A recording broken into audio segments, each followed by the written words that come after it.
ওম শান্তি শান্তি শান্তি। পরব্রহ্ম পরমেশ্বর সর্বথায় মন এবং বুদ্ধির অতীত। এ বিষয়ে কেবল এইমাত্র বলা যেতে পারে যে যিনি মন ও বুদ্ধির জ্ঞাতা, তাদেরকে মনন এবং নিশ্চয় করার শক্তিদাতা তথা মনন এবং নিশ্চয় কর্মে নিয়োগকর্তা তথা যার শক্তির অংশমাত্রের দ্বারা বুদ্ধির নিশ্চয় করার ক্ষমতা এবং মনের মনন করার সামর্থ্য জন্মেছে, তিনিই ব্রহ্ম। এই মন্ত্রে যার শক্তি এবং প্রেরণা বশত মন নিজের জ্ঞেয় পদার্থসমূহকে জেনে থাকে, তিনি কে, এই প্রশ্নের উত্তর দেওয়া হয়েছে। চোখের যেসব বিষয় আছে যা এর দ্বারা দেখা জানা যায় তথা প্রাকৃত চোখের দ্বারা দৃষ্ট যে পদার্থসমূহের উপাসনা করা হয় তা ব্রহ্মের যথার্থ রূপ নয়। পরব্রহ্ম পরমেশ্বর চক্ষু প্রভৃতি ইন্দ্রিয়ের সম্পূর্ণ রূপেই অতীত। তার বিষয়ে কেবল এটুকুই বলা যায় যে যার শক্তি এবং প্রেরণাতে চক্ষু প্রভৃতি জ্ঞানেন্দ্রিয় নিজ নিজ বিষয়গুলি প্রত্যক্ষ করতে সমর্থ হয়, যিনি এদেরও জ্ঞাতা এবং এদের নিজ বিষয়সমূহের জ্ঞানে প্রবৃত্তি দানকারী তথা যার শক্তির কিছু অংশেরই এই প্রভাব, তিনিই ব্রহ্ম। এই মন্ত্রে যার শক্তি এবং প্রেরণাতে চোখ আপন দ্রষ্টব্য বিষয় দেখে থাকে, তিনি কে, এই প্রশ্নের উত্তর দেওয়া হয়েছে। যা কিছু শোনা যায় তথা প্রাকৃত কানের দ্বারা শ্রুত যে পদার্থ সমুদায়ের উপাসনা করা হয় তা ব্রহ্মের যথার্থ স্বরূপ নয়। পরব্রহ্ম পরমেশ্বর সর্বথা শ্রোত্রেন্দ্রিয়ের অতীত। সে বিষয়ে কেবল এইটুকুই বলা যায় যে যিনি শ্রোত্রেন্দ্রিয়ের জ্ঞাতা, প্রেরক এবং তার মধ্যে শ্রবণ শক্তি প্রদাতা তথা যার শক্তির অংশমাত্রে শ্রোতেন্দ্রিয়ের শব্দগ্রহণ ক্ষমতা উৎপন্ন হয়েছে, তিনিই ব্রহ্ম। এই মন্ত্রে যার শক্তি এবং প্রেরণায় শ্রোত্র নিজ বিষয়সমূহ শ্রবণে প্রবৃত্ত হয়, তিনি কে, এই প্রশ্নের উত্তর দেওয়া হয়েছে। প্রাণের দ্বারা চেষ্টাযুক্ত অর্থাৎ সচল তথা কর্মক্ষম হয় এমন যেসব পদার্থ আছে এবং প্রাকৃত প্রাণের দ্বারা অনুপ্রাণিত যে তত্ত্বের উপাসনা করা হয় তা ব্রহ্মের যথার্থ স্বরূপ নয়। পরব্রহ্ম পরমেশ্বর সম্পূর্ণ রূপেই তার অতীত। সে সম্পর্কে কেবল এইটুকু বলা যায় যে যিনি প্রাণের জ্ঞাতা, প্রেরক এবং শক্তিদাতা, যার শক্তির সামান্য অংশমাত্র লাভ করে এবং যার প্রেরণায় এই প্রধান প্রাণ সবাইকে চেষ্টাযুক্ত করতে সমর্থ হয়, তিনি সর্বশক্তিমান পরমেশ্বর ব্রহ্ম। এই মন্ত্রে যার প্রেরণায় প্রাণ বিচরণশীল থাকে, তিনি কে, এই প্রশ্নের উত্তর দেওয়া হয়েছে। সার কথা এই যে প্রাকৃত মন তথা ইন্দ্রিয়সমূহের দ্বারা যেসব বিষয়ের উপলব্ধি হয় তা সবই প্রাকৃত বিষয়। অতএব সেগুলিকে পরব্রহ্ম পরমেশ্বর পরাৎপর পুরুষোত্তমের যথার্থ স্বরূপ বলে স্বীকার করা যায় না।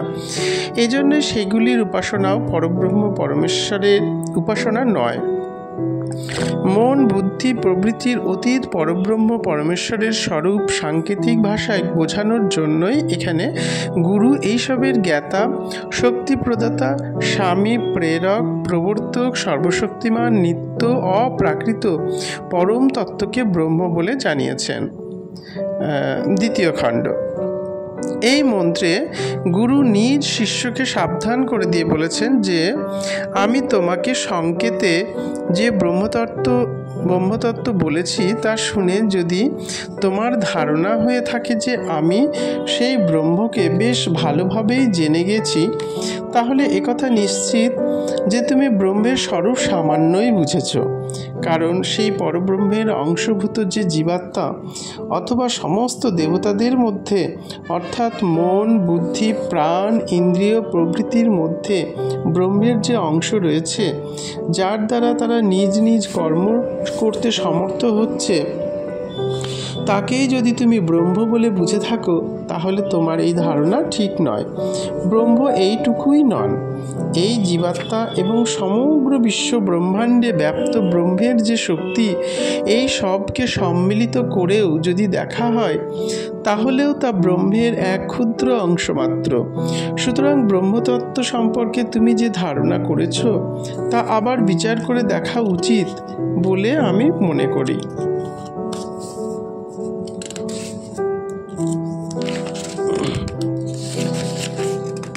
এই মন্ত্রে শিষ্য গুরুদেবের কাছে সাংকেতিক ভাষায় নিজের অনুভব এইভাবে প্রকাশ করছে, আমি মনে করি না যে আমি সেই ব্রহ্মকে সম্পূর্ণভাবে ঠিক বুঝে ফেলেছি। আবার একথাও মনে করি না যে আমি তাকে জানি না, কারণ আমি তাকে জানি। আমার এই জানা সেই জানা নয়, যেমনভাবে কোনো জ্ঞাতা কোনো জ্ঞেয় বস্তুকে জানে। এটি তার থেকে সম্পূর্ণ বিলক্ষণ এবং অলৌকিক। এই জন্যই এই যে আমি বলছি আমি তাকে জানি না এমন নয়, আবার জানি এমনও নয়, তবু তাকে তো জানি। আমার এই কথার রহস্য এই যে আপনার শিষ্য আমরা, আমাদের মধ্যে সেই ঠিক বুঝতে পারবে যে সেই ব্রহ্মকে জানে। যে মহাপুরুষগণ পরব্রহ্ম পরমেশ্বরের সাক্ষাৎকার লাভ করেছেন, তাদের মধ্যে আমরা পরমেশ্বরকে জেনে গেছি, এই প্রকারের কিঞ্চিত মাত্র অভিমানও জন্মায় না। তারা পরমাত্মার অনন্ত অসীম মহিমা মহার্ণবে নিমগ্ন হয়ে কেবল এই উপলব্ধি করেন যে পরমাত্মা নিজেই নিজেকে জানেন। দ্বিতীয় এমন কেউ নেই যে তার সীমা নিরূপণ করতে পারে। অসীমের সীমা সসীম কি করেই বা পারে?